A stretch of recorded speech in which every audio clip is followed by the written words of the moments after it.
Buenos días, ¿qué tal? Estamos con otra conversación de la historia desde Extramuros con Diego Andrés Díaz. Y hoy vamos a tratar de cerrar el capítulo del periodo 1807-1810. En otro momento le vamos a dedicar un capítulo a Mayo, en Buenos Aires, a todo lo que pasa en el inicio generalmente más aceptado como el inicio explícito, digamos, del proceso independentista. Pero en este caso estamos cubriendo un periodo poco estudiado, que es el periodo justo anterior a ese, en donde se preparan las condiciones para que pase eso. Y hay muchas cosas que pasan en ese periodo que pueden contribuir a explicar lo que pasó después, tanto en términos de cómo se organizó la política del proceso independentista, como también explicar por qué Montevideo y Buenos Aires agudizaron, incrementaron su separación, su extrañamiento en ese periodo, en este periodo que estamos mirando, y que eso tuvo consecuencias, ¿verdad?, a largo plazo en el resultado final, en donde el virreinato se desmembra y el centralismo de Buenos Aires, que es lo que comanda, digamos, toda esta situación desde el principio, termina contribuyendo, yo pienso, a alejar a la provincia oriental, lo mismo que contribuyó ya desde el principio a alejar a Asunción y al Alto Perú. Bueno, vamos a comenzar en septiembre de 1807, cuando ya han sido desalojados los ingleses del Río de la Plata, los británicos, y una de las primeras medidas de Liniers, que está operando como virrey, ha pedido un poco en posición del pueblo porteño, que rechaza, ¿verdad?, a Sobremonte por su conducta durante las invasiones, al virrey oficial. Liniers y la audiencia en Buenos Aires nombran a Francisco Javier de Lío como gobernador interino, hasta que el rey pudiera refrendar esa designación, de Montevideo, ¿verdad? O sea, lo envían como gobernador de Montevideo. El cabildo le da posesión el 14 de septiembre del 7 y ya había un mar de fondo bastante intenso en la disputa por digamos, cuál había sido el rol de cada una de las dos ciudades en la reconquista de Buenos Aires. Los montevideanos alegaban que ellos habían armado la buena parte del ejército, que habían puesto sus bienes, digamos, su gente, etcétera. Los porteños, digamos, dicen que parte del ejército ya estaba en Montevideo porque lo habían movilizado antes para prevenir justamente la defensa de Montevideo, porque pensaron que la invasión podría ir primero a Montevideo. Liniers es designado en una reunión en Montevideo junto con el gobernador Pascual Ruiz Huidobro. Se decide, un poco Liniers empuja para que eso pase, que Ruiz Huidobro permanezca en Montevideo en previsión de una posible invasión británica a Montevideo, mientras que Liniers es el que va a salir con la tropa hacia Buenos Aires. Esto es lo que ocurre. En Buenos Aires se suman algunas unidades, esto ya lo contamos, así que no voy a repetir.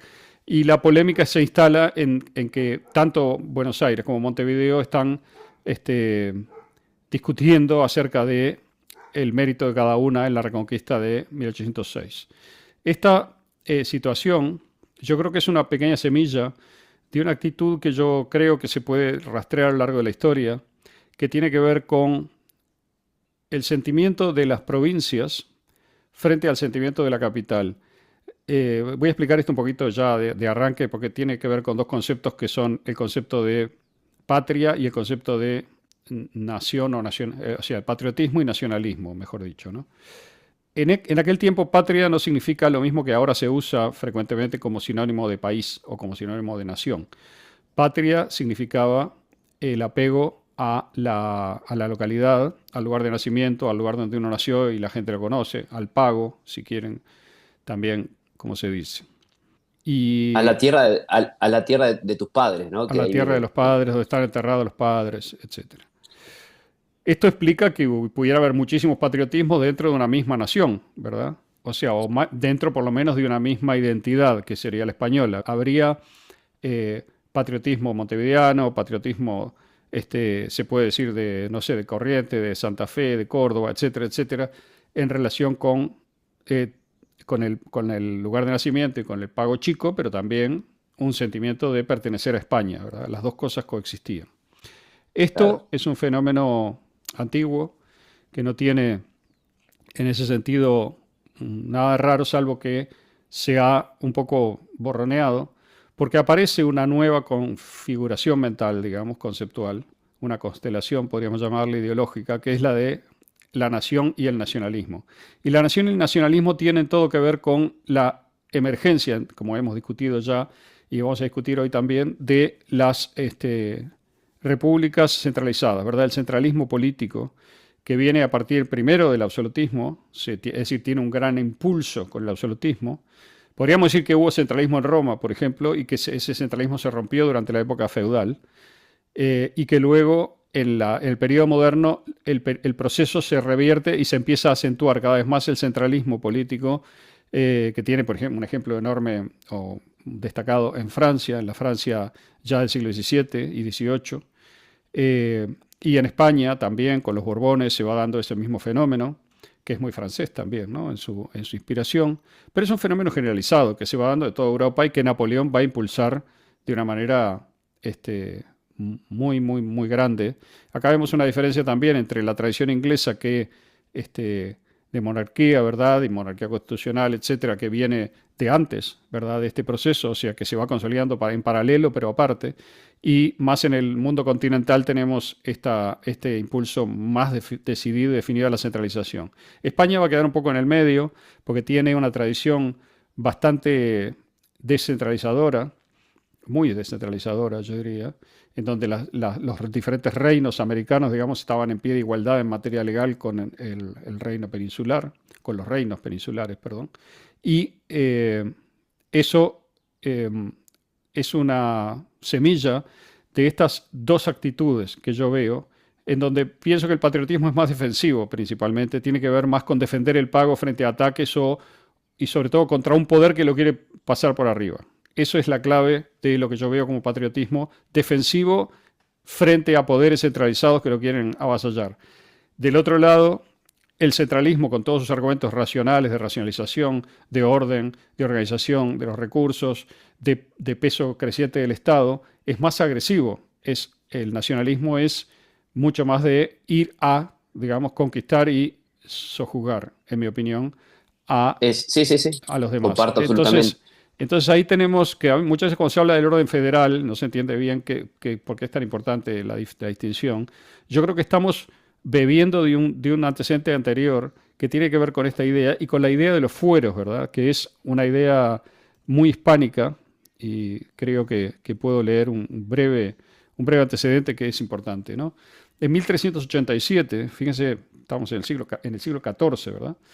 En pleno larguísimo proceso de reconquista, o sea, de reconquista de la península, en la época de Juan I, las Cortes de Briviesca habían consagrado este principio que dice así, dice, muchas veces, por importunidad de los que nos piden libramientos, damos algunas cartas contra derecho, es decir, damos algunas órdenes o emitimos algunos permisos, lo que sea, que van contra el derecho. Porque nuestra voluntad es que la justicia florezca y las cosas que contra ella pudiesen venir no hayan poderla contrariar, establecemos que si en nuestras cartas mandáremos alguna cosa que sea contra ley, fuero o derecho, que tal carta sea obedecida e non cumplida. Decía ya en el siglo XIV, ¿verdad? Esta resolución de las Cortes de Briviesca en España. Esto significa, traducido a lo más sintético, que esa voluntad del rey, contrariamente a lo que generalmente se piensa que es una especie de úcase, digamos, que no tiene ninguna posibilidad de que el pueblo está oprimido, digamos, por el poder central del rey, es el mismo poder real el que anticipa el derecho que tiene el pueblo de obedecer, pero no cumplir. Si una localidad, por ejemplo, ve que determinada orden que se emite desde el centro es ofensiva respecto de sus fueros, por ejemplo, ¿no? De sus derechos Claro. adquiridos, de su tradición. Sí, Diego. Sí, sí, es tal cual, porque aparte va a ser parte del derecho histórico y político hispánico, los fueros. Es decir, que en el fondo se transforman en una institución política a partir de su tradición, ¿no? De su tradición de vigencia, ¿no? Los fueros eran estatutos locales, eh, textos legales en general que compilaban leyes y costumbres propias del lugar y que daban exenciones, privilegios, y que eran flexibles y que fueron evolucionando. Eso también me parece importante porque hay todo un proceso histórico de la condición foral de la unidad política de España, en el caso específico, con los fueros, y también de buena parte un poco lo que vos decías con respecto al patriotismo, ¿no? La idea de patria, que es antiquísima, y de la tierra donde uno está, es un proceso es un proceso que va de la periferia al centro, ¿se entiende? Es decir, la patria es la tierra donde uno estaba, después la zona, el ambiente cultural que me rodea, y por último está ya a lo lejos una idea vaga y difusa del reino y el poder político. La idea de patria como poder político, bien, eso viene después. Entonces, sí, los fueros y la tradición hispánica de descentralización, que en última instancia representa esto, es muy antigua, ¿no? Muy antigua con respecto a los eventos que estamos describiendo. Entonces, Claro, también juega, opera en ese claro. sentido. Y yo creo que eso, dado que tenemos una mirada, como siempre digo, por el ojo de la cerradura, es decir, primero, en el caso nuestro, desde Uruguay, desde la banda oriental de Montevideo, luego ya no entendemos bien lo que pasa en Buenos Aires porque no se nos enseña, luego mucho menos entendemos lo que pasa en Río de Janeiro, lo que pasa en Portugal, lo que pasa en Europa, ¿no? Entonces, esa, digamos, una parte importante de estas conversaciones es tratar de limpiar un poco esa mirada y construir otra totalmente distinta que también sea menos anacrónica en el sentido de prestar atención a, a la historia conceptual, vamos a decirle así, y rastrear un poco qué significaban las palabras también en cierto momento y por qué se usaban de determinada manera, porque eso nos explica cuál era el espíritu que estaba detrás de las acciones que se toman. Acá, cuando Liniers nombra a Elío para venir como gobernador de Montevideo, Elío ya viene obviamente conocedor de toda esta polémica que está desatada, que ya habían, Montevideo ya había mandado a Nicolás Herrera a España a pelear por esto y también a pelear por más, este, por mejoras administrativas, digamos así, en la condición de Montevideo, que no lo hicieran tan dependiente de Buenos Aires, tanto en aquella cosa que hablamos de los registros, como en la cuestión de intendencia, etcétera, ¿no? Entonces, el lío hace un poco de política cuando llega a Montevideo, se pone un poco del lado, digamos, o adopta un poco la postura que era dominante o que ya se veía dominante en Montevideo, no solamente en relación con la cuestión de quién tuvo mérito en la Reconquista, sino con la cuestión más importante, cuáles son los intereses de Montevideo en relación con los de Buenos Aires y también en relación a cómo hay que reaccionar frente a la situación en España, que por entonces, digamos, todavía no hay ninguna situación catastrófica, está el problema de Carlos IV, del deterioro de su gobierno, pero todavía falta para que se produzcan las abdicaciones y demás, ¿no?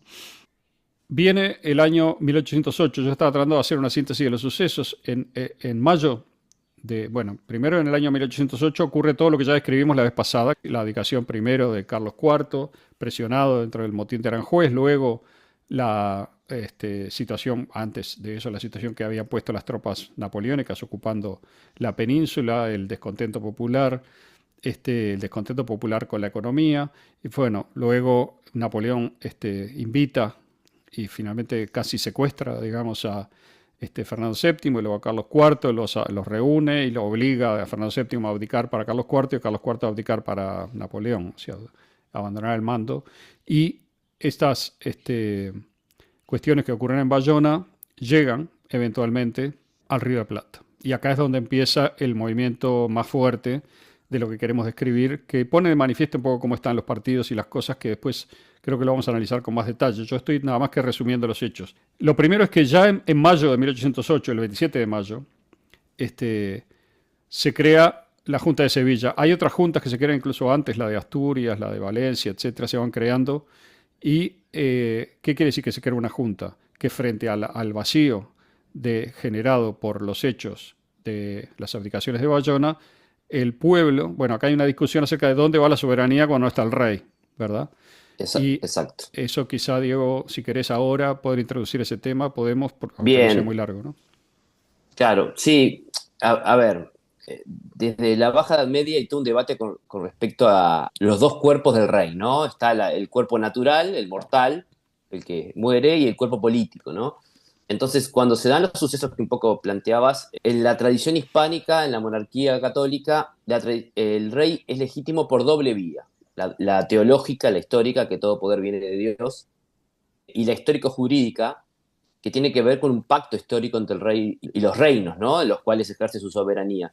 Lo que me pareció muy interesante de esto es que hay un largo debate durante los siglos anteriores, y la escolástica tardía, Vitoria, Suárez, Juan de Mariana, Ujú. Domingo de Soto, son los que elaboran más detalladamente, que tienen una tradición bastante interesante, sobre todo Vitoria y Juan de Mariana, la idea de que el poder político, en última instancia, reside en la comunidad, como cuerpo político, pero es transferido de manera estable, que esa es la clave, al rey. No tiene nada que ver con la idea de soberanía popular moderna, esto, evidentemente, aparte, ¿no? En la práctica y a nivel conceptual, sino que es una especie de cesión definitiva limitada por el pacto, y en algún sentido el proceso, según Suárez, es Dios concede el poder al conjunto de la comunidad y éste lo transfiere al gobernante mediante un pacto fundacional.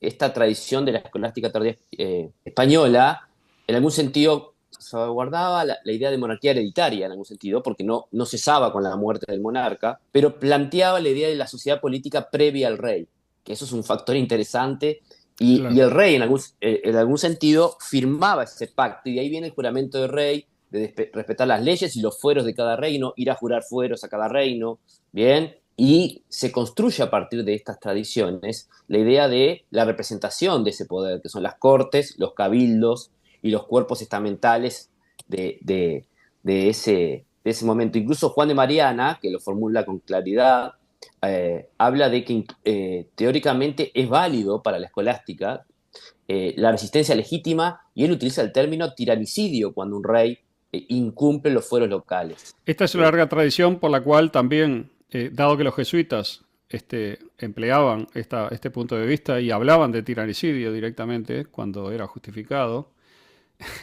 esto fue obviamente uno de los elementos que se usaron para perseguirlos, para hacer política contra los jesuitas y finalmente para disolver la orden, ¿no? O claro. prohibirla. Bien.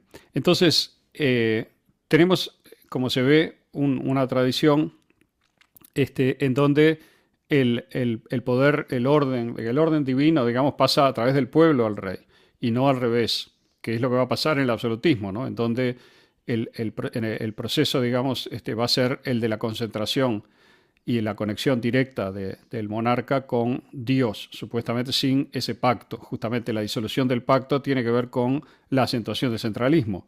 Y hay una relación, el espíritu de la relación cambia completamente. No es, digamos, en el espíritu nuevo de la relación, parece absurdo que se diga se obedece pero no se cumple. Nosotros no lo entendemos y nos reímos cuando escuchamos esa expresión, pero es muy interesante entender cuál es el alma de la expresión, o sea, la esencia de por qué estaba esa expresión y qué antiguo que es, del siglo XIV. Quiere decir, hay una autonomía, por supuesto que esto Exacto. generaría conflictos, ¿verdad? Pero que haya un conflicto es mejor que se obedezca a ciegas, digamos, y que no haya una conciencia local. Bueno, entonces, Pero mirá, sí, una cosa corta, mirá el doble juego histórico, que en algún sentido el absolutismo apela a las estructuras ideológicas de la época relacionadas con la naturaleza divina del poder, pero en su búsqueda de centralizar el poder, en el proceso histórico se va adecuando otra fuerza. Esto es muy notorio en los afrancesados, ¿no? de España, y claro. es como una doble tenaza, porque por un lado tenés al partido monárquico absolutista, que en última instancia empuja el proceso que también va a empujar el partido afrancesado. Los dos quieren liquidar un poco esta descentralización desde lugares políticos Ujú, distintos, claro. ¿no? Que es lo interesante. Sí, sí. Uno con un peso mayor de la tradición cristiana, católica, etcétera, y de la tradición monárquica, el otro con un peso mayor de las formas políticas nuevas, pero en ambos casos el objetivo es el de la centralización, ¿no? Claro. Este, bien, entonces habíamos dicho que en mayo se formaba la Junta de Sevilla, que reivindicaba para sí el gobierno de España, ¿no? Contra las intenciones de Napoleón. Y esa junta se califica a sí misma como Suprema Junta de Gobierno de España e Indias. Esto es lo importante, Indias, ¿no? O sea que se da, estando en suelo peninsular, una atribución a sí misma sobre América, ¿verdad? Eh, bueno, Esas, como siempre vemos, los sucesos demoran en llegar, las comunicaciones, ¿verdad? Y hay un enviado que Napoleón envía a Buenos Aires, Sassenet se llama, Sassenay, que tiene un viaje muy accidentado, se demora de más, etcétera, tiene que bajar en Maldonado, luego ir por tierra a Montevideo, luego a Buenos Aires y a entrevistarse con Liniers. Liniers lo recibe y Sassenet le entrega una valija llena de manifiestos, proclamas, papeles y demás, que es la intención napoleónica respecto del Río de la Plata. Y esa intención es que, obviamente, el Río de la Plata reconozca a José Bonaparte como el legítimo, digamos, rey en España. Bueno, la respuesta fue muy áspera, le sacaron a patadas a Cessené, digamos, le ordenaron perentoriamente que se fuera de Buenos Aires sin ninguna respuesta. Y como no había ningún barco ese día, porque fue realmente así duro, pero esta es la respuesta de los españoles en Buenos Aires y de la gente, no de Liniers. Liniers era conocido de hacía muchos años, de unos cuantos años con Sassenet. Sassenet esperaba ser mejor recibido y esa noche, que todavía la pasa en Buenos Aires, hay una entrevista secreta entre él y Liniers, que luego se conoce, en la cual Liniers le dice que él preferiría apoyarlo, pero que no puede, porque políticamente no están dadas las condiciones y que lo mejor es ganar tiempo y esperar.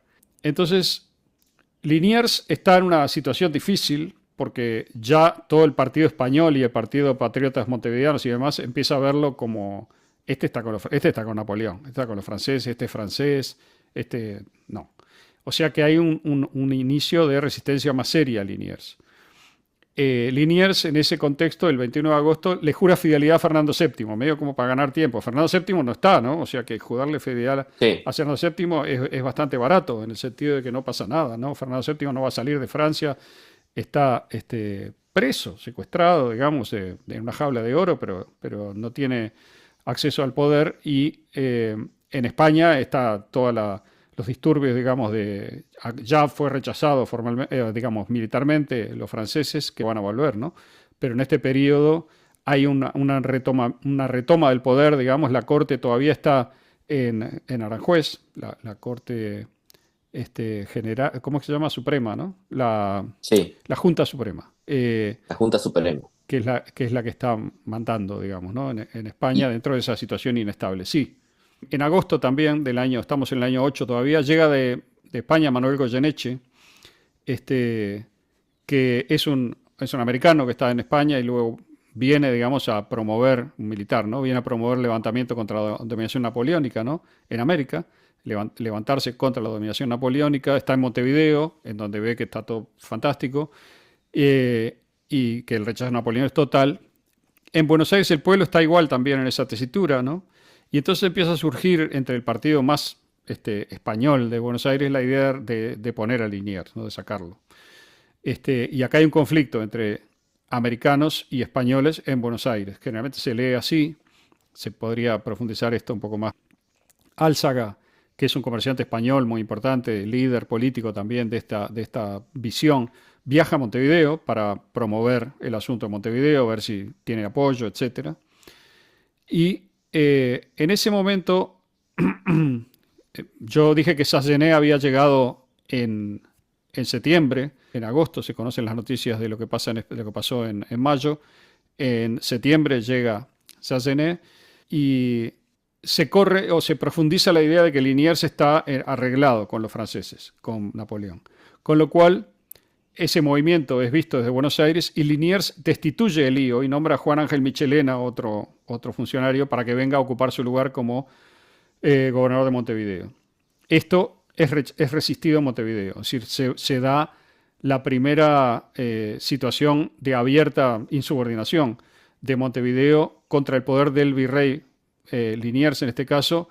Hay un consejo entre la gente importante, un cabildo abierto, digamos, entre la gente de peso en la ciudad, en donde interviene mucha gente que luego va a hacer carrera política en Río de la Plata, en Montevideo en particular, y el lío se apoya en ese cabildo para desconocer la orden de Liniers y dice justamente, se obedece pero no se cumple, ¿no? O sea que está dando un ejemplo de cómo funcionaba esa cuestión del derecho de las localidades a oponerse al poder central. un dato, las élites letradas de América conocían la tradición escolástica, el derecho castellano, la recopilación de Indias, las 7 partidas, los Por debates supuesto. sobre pactos, fueros y representación. No era extraño para ellos, lo conocían abiertamente, ¿no? Es decir, Exacto. Acá surge una parte aguas historiográfico también. Hay una lectura, que es la lectura más de Mitre, la lectura más del lado liberal, digamos, que ve también la independencia como lo mejor que le pasó al continente y a la imposición de los principios de la Revolución Francesa, etcétera, como el gran avance, ¿verdad? Como la idea de progreso y entrada en la modernidad, que ve esta medida del Cabildo y de Elío, del gobernador, como una medida españolista simplemente, o sea, de rechazo a la independencia, de deseo de pertenecer a España y de retrógrada, ¿no? Hay otra lectura, que la he visto en Eduardo Acevedo, por ejemplo, que también creo que las dos tienen problemas. Esta otra hace de este movimiento el precursor de la independencia americana, porque dice, esta es la primera vez que las localidades y las patrias, digamos, americanas, realmente se ponen los pantalones y generan una junta propia que no depende de España, sino que depende de la voluntad del lugar, de la localidad. Yo no sé vos, digo, qué pensás, pero es, este parteaguas es sí, sí. interesante. Sí, en las dos miradas, o en general, yo diría que le pasa en general a casi todas las miradas siglo XX, historiográficas, el factor nacional juega, opera, de forma absolutamente, es como el marco interpretativo, después de lo demás nacen corrientes asociadas, pasa en casi todos los temas, es decir, los mitos fundacionales nacionales, todos los toman, cada uno de su perspectiva. En algún sentido, tanto la interpretación del nacionalismo argentino, el nacionalismo liberal a la francesa, Ujú, como vos planteabas, ¿no? La idea de ujú, la concreción del Estado-nación argentino y la nación argentina, como el nacionalismo uruguayo en el sentido también, incluso el nacionalismo originario, ¿no? Que es más liberal en el sentido francés, como las visiones nacionalistas revisionistas, como las interpretaciones más marxistas en el siglo XX, todas igual abrevan de ese mito tradicional. Entonces, cuando uno lo pone, uno dice, no, estos son españolistas, no quieren la independencia, quieren seguir bajo el yugo español, y exacto. los otros nosotros fuimos los primeros acá en el Montevideo en el fondo es un poco la fortaleza radical, más allá de la crítica que yo tengo sobre ella, de la idea del nacionalismo, ¿no? De unir identidad política con identidad cultural, ¿no? Entonces es Ujú. muy fuerte, opera muy fuerte y Absolutamente. Bueno, este cabildo es el 21 de septiembre de 1808 y Montevideo y Buenos Aires rompen en ese caso. No hay un enfrentamiento militar, pero sí hay una separación y Montevideo se mueve para pedir que manden otro virrey. Es decir, va a mandar a Raimundo Guerra a España para explicar lo que está pasando y Montevideo se declara fiel a la Junta, ¿verdad? Es en ese marco que Álzaga arma en Buenos Aires el motín del 1 de enero de 1809 y este motín, que se suponía que iba a ser exitoso porque contaba con una cantidad de fuerzas y también estaba apoyado de Montevideo, fracasa porque Cornelio Saavedra, con la legión de patricios, lo desarma, ¿verdad? O sea, lo combate y lo liquida. Esto hace que, bueno, Saavedra va a ser el presidente de la Junta, ¿verdad? En mayo del 10. Es decir, que se van alineando, digamos, las diferentes figuras y las diferentes tendencias que van luego a aparecer más desplegadas y con todas las complejidades que tienen en el momento del inicio de la independencia explícita, ¿no? Acá aparece un concepto político que sería la idea de que hay un partido americano, ¿verdad? Ahora daría para discutir mucho qué es el partido americano. Yo creo que son sobre todo los intereses de las organizados en las logias, que, como decía ya Enrique Martínez, habían apartado a los españoles porque su propósito era seguir adelante con un plan de separación de España. Eso es lo que podríamos llamar el Partido Americano. En Buenos Aires es mucho más importante que en Montevideo, tiene más fuerza, tiene más presencia.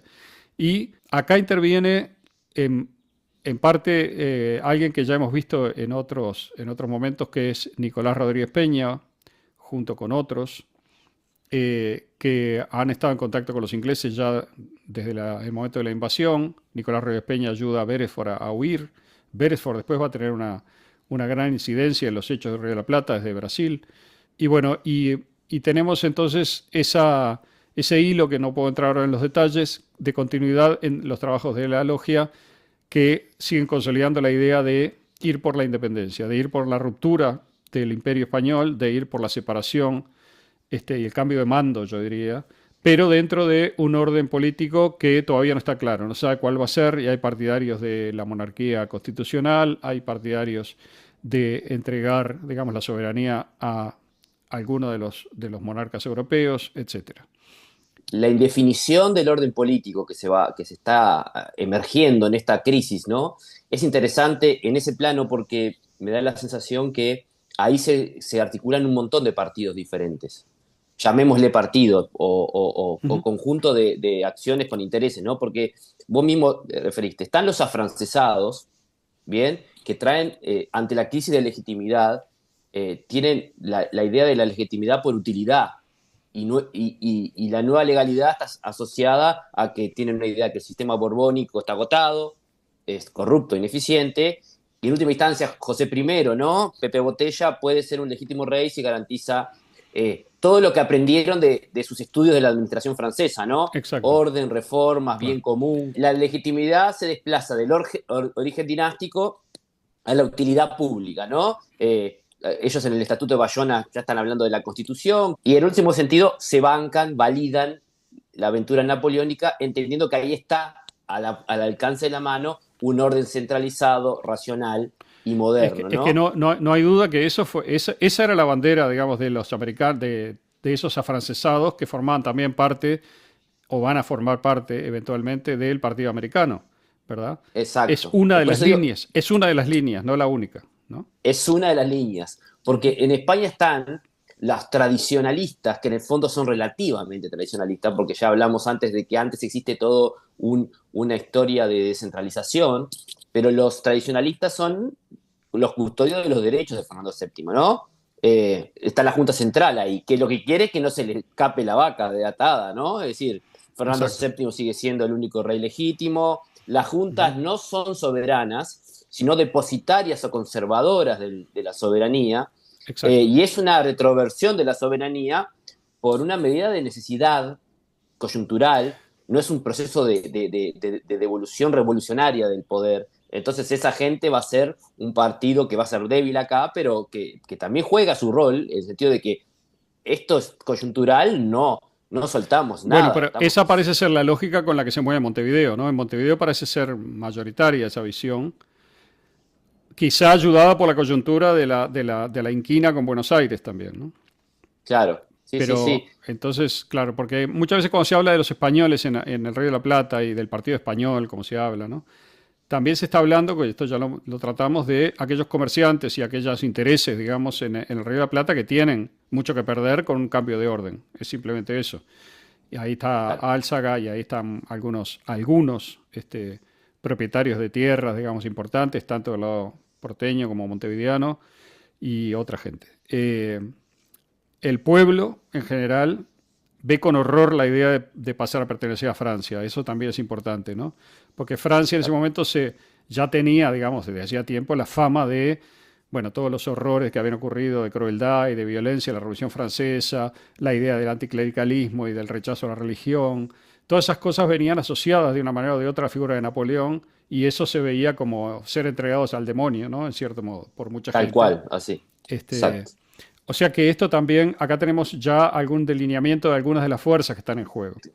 Es decir, voy a dar un paso adelante para no irme muy lejos, es decir, y después va a aparecer todo el tema de la Corte de Cádiz en el 10, ¿no? Es decir, que plantea otra interpretación, que hace como un partido dentro del otro partido, donde la Corte de Cádiz es interesante porque mezcla elementos tradicionales con el lenguaje nuevo, ¿no? Acá está el factor de estas nuevas corrientes, cómo van llegando y cómo se van interpretando diferentes, ¿no? Se acepta la retroversión de la soberanía, lo que va a plantear Cádiz, y que la soberanía reside esencialmente en el pueblo y introducen por primera vez en la nación. Y es la primera, bueno, la Constitución del 12 va a hablar de que es la primera vez que aparece la idea de nación española. Es Claro, decir, cosa que en las monarquías no existía ni por asomo la idea de que es una nación España, sino que es el centro político de los reinos exacto, claro. diferentes, ¿no? Es como un nuevo partido dentro del partido Ujú. y hay que acordarse que están los realistas puros también, ¿no? Que la soberanía es indelegable al rey, el rey sigue siendo el único soberano, son administradores provisionales y son las que plantean dramáticamente que las cortes de América son absolutamente legítimas, ¿no? Exacto. Entonces, es decir, es muy dinámico en ese Ujú. sentido, ¿no? Bueno, ese es un argumento que le sirve al centralismo porteño, ¿no? El de la Claro. ilegitimidad. Bien, a los americanos, ¿no? En cierto modo. Por eso también se dice que se jura en nombre de Fernando VII, falsamente, ¿no? Que la primera junta, por ejemplo, invoca a Fernando VII, cuando en realidad, como dije hoy, es la continuidad de esa idea de que no cuesta nada invocar a Fernando VII para obtener legitimidad, cuando en realidad lo que está haciendo es un traslado del poder central a Buenos Aires, ¿no? Sí. Este, Un dato interesante es que la argumentación, ¿no? que plantean las cortes acá, en general, sin entrar en las diferencias, es que los reinos de India son reinos asociados a la corona, ¿no? ujú, Y con sus propios cuerpos que existen, ¿no? Como cabildos o las audiencias. Y si la corona está impedida de ejercer la soberanía, cada pueblo, ¿no? Ciudad-reino, como le llamaban, ¿no? La idea de la ciudad como puede reasumir la soberanía y formar una junta propia.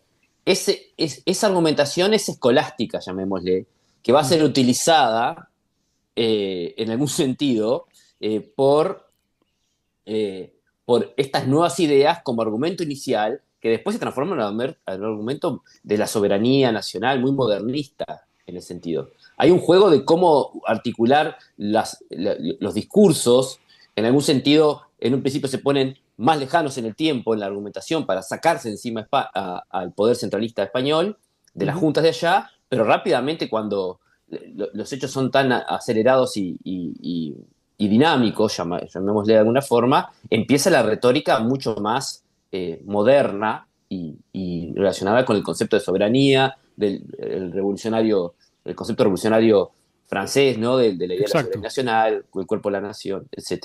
La independencia fue una cuestión de élites. El pueblo no quería la independencia, no la esperaba, no estaba buscándola. Y lo que vemos y que luego se interpreta ex post como precursores de independencia son elementos patrióticos de rechazo al poder central que se consideraba opresor, en cierto modo, y que consideraba contra los intereses de la localidad. En el caso de Montevideo, contra los intereses del puerto, incluso en el caso de Buenos Aires, que algunos intereses comerciales, de contrabando, versus intereses legales, etcétera, que son realmente decisivos en esto, pero no tenían ese barniz ideológico que luego van a ir adoptando. Los que estaban avanzados en esto son las logias, precisamente, que venían con las nuevas ideas, sobre todo importadas de Inglaterra, conceptualizadas, digamos, en Inglaterra y también, bueno, luego en Francia, pero hay una guerra entre los dos, ¿no? Por ver quién impone su lectura. Y esto es muy importante. Cuando yo dije que Montevideo había mandado a Raimundo Guerra a España, ¿no? Pero lo manda, obviamente, con instrucciones, como representante, a pedir determinadas cosas. Y en las instrucciones que se le dan a Guerra se nombran los trabajos de la logia. Se dice que Liniers ha adoptado como sistema constante rodearse de las personas más despreciables, como Peña, se refiere a Rodríguez Peña, hombre truán, vil y díscolo, a quien había tomado para secretario. Esto quiere decir, Liniers estaba ya alineado, como efectivamente existía la sospecha, con ese partido de la independencia o de que luego se lo van a pagar muy mal, ¿no? Porque lo van a asesinar los hombres de la primera junta, Liniers. Pero en ese momento Liniers se niega, digamos, a traicionar a España finalmente y lo paga con su vida. Pero esas ideas de lo que podríamos llamar las nuevas ideas vienen, están codificadas en un pequeño grupo, en una pequeña élite, que son las logias precisamente, en particular esta de Rodríguez Peña, que es la que está operando como un hilo conductor y de continuidad entre lo que pasa en la época de las invasiones británicas y lo que va a pasar después cuando llegue San Martín, en el 12, ¿no? No hay una conexión directa entre ellos dos como personas, pero sí en las ideas y en el modo como se van articulando en logias, ¿verdad? Que es algo, un hilo conductor de toda mi lectura, por lo menos. No comprometo a Diego acá, pero yo creo que es así.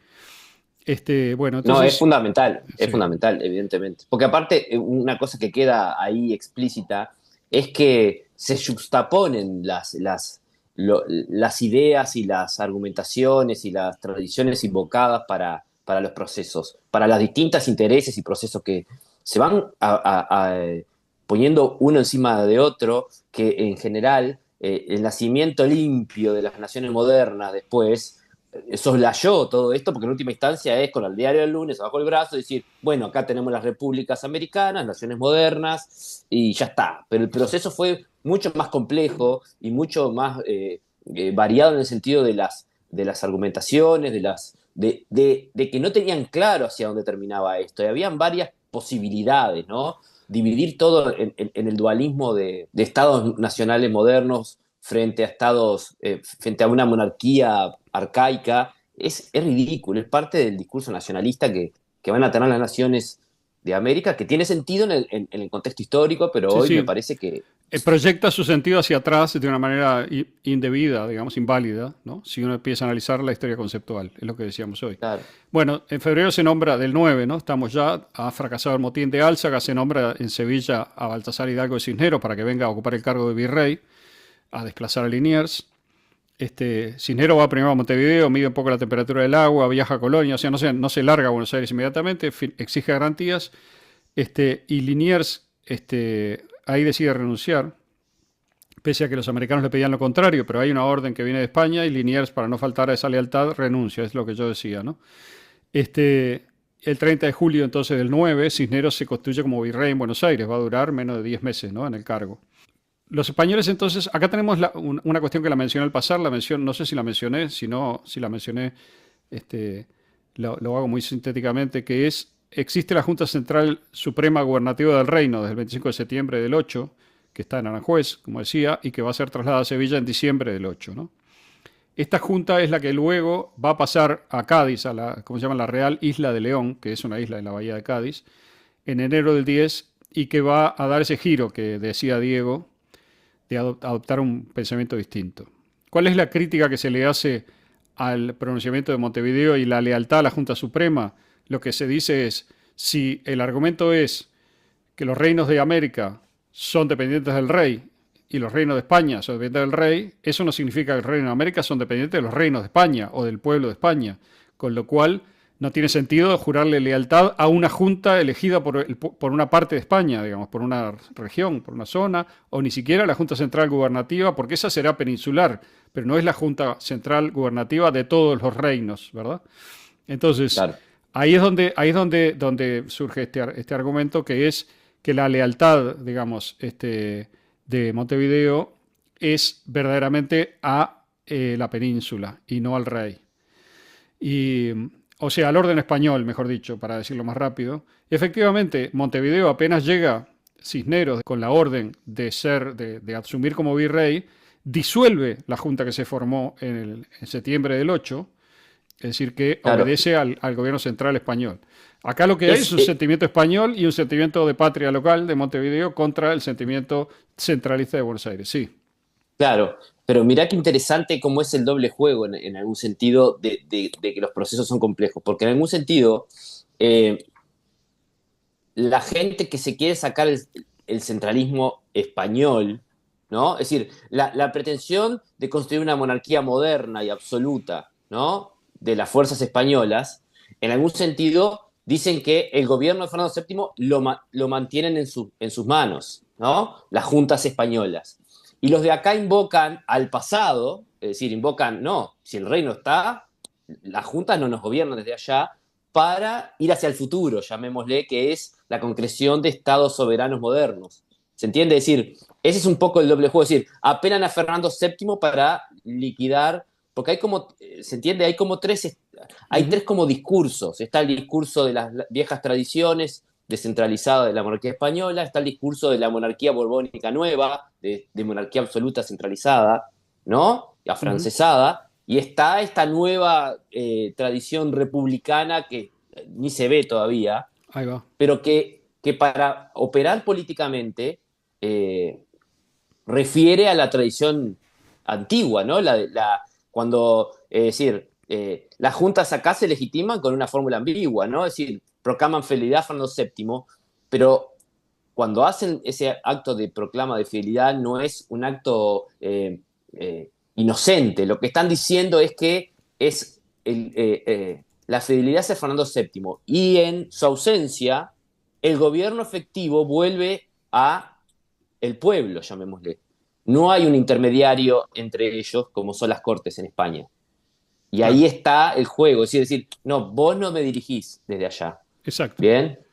Pero apelan a las viejas tradiciones descentralizadoras para actuar políticamente. Me parece una cosa interesante Ujú. de señalar Bueno, en ese y sentido. acá tenemos una complicación extra que es extremadamente importante, porque va a tener también sus consecuencias, pero sobre todo es importante porque muestra el juego más de fondo, que es el juego, como siempre, de Inglaterra y en este caso en contacto con Portugal. Porque ¿cuál es el problema? Este, no tenemos a Fernando VII, pero entonces la familia de Carlos IV, Fernando VII es hijo de Carlos IV, ¿verdad? Y es el heredero natural al trono, pero está secuestrado y no funge. Entonces Carlota Joaquina de Borbón, hermana de Fernando VII, también hija de Carlos IV, que está casada con el príncipe de Portugal, don Juan, ¿no? Luego va a ser Juan VI, ¿no? El príncipe Juan. Hace un razonamiento que es bastante lógico. Dice, bueno, si no está mi hermano, estoy yo.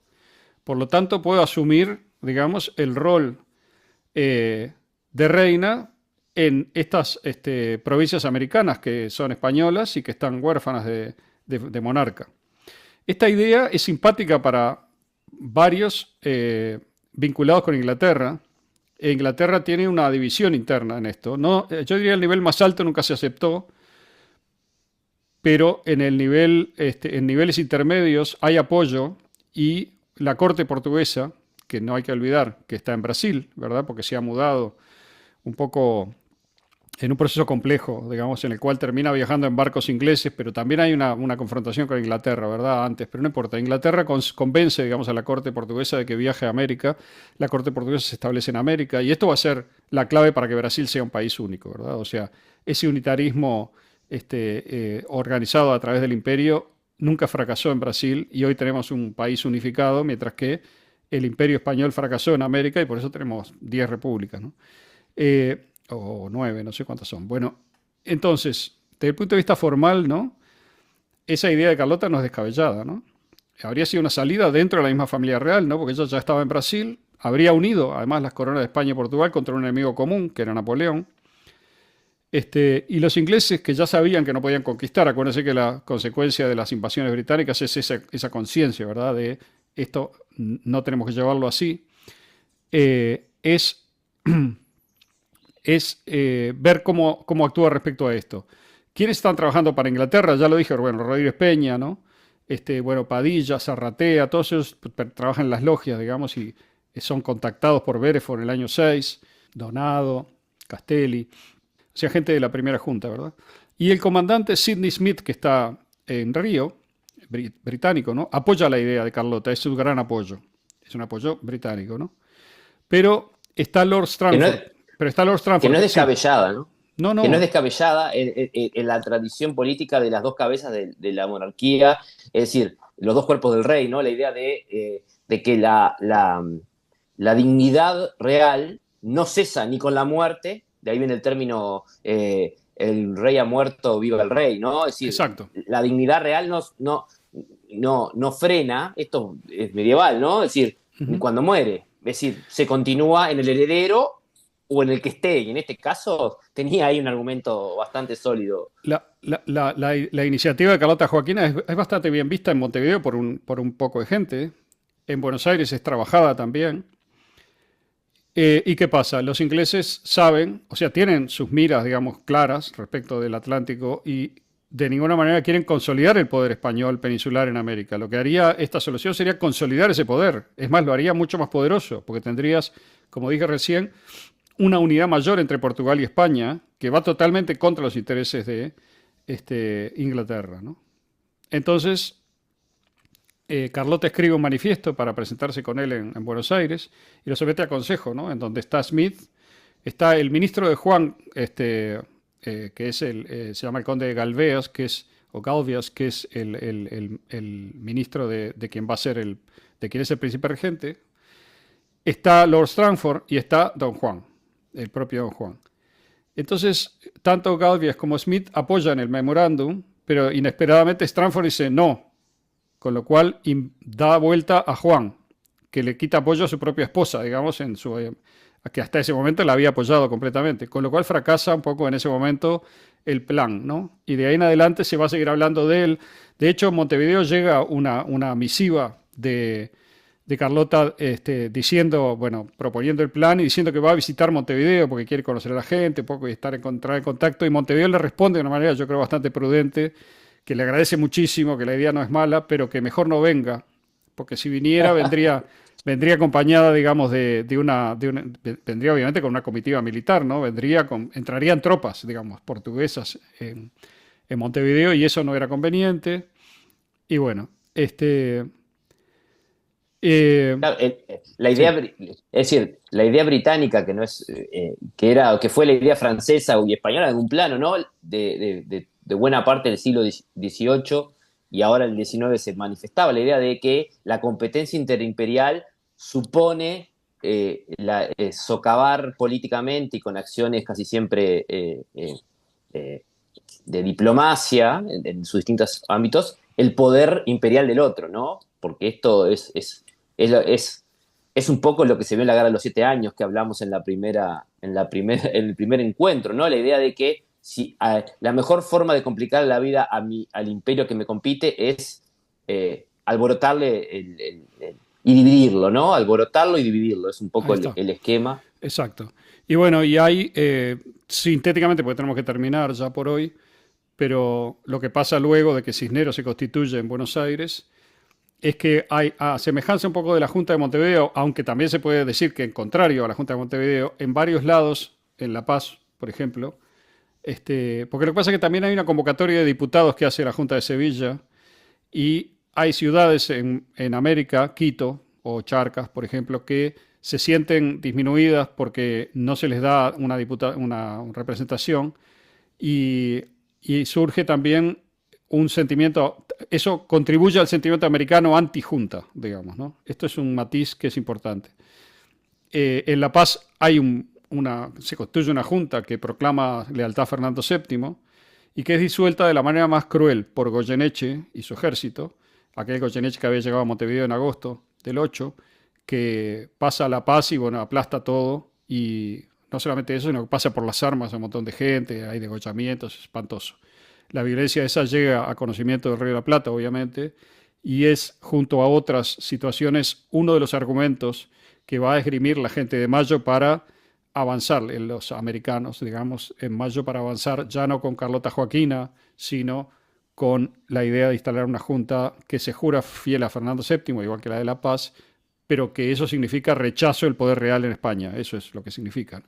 El poder real en Claro, España es la junta, en este caso ya se va a haber mudado a Cádiz. Se muda a Cádiz por fuerza, ¿verdad? Porque Napoleón reconquista con su gran armée el poder, impone a José Bonaparte y es una resistencia que se hace desde Cádiz que va a durar un tiempo y va a haber unas negociaciones también, pero bueno, todo esto nos llevaría muy lejos, ¿no? Con lo cual claro. está seteado, digamos, el escenario para lo que veremos, no sé si la próxima vez o en adelante, que es la Revolución de Mayo, ¿no?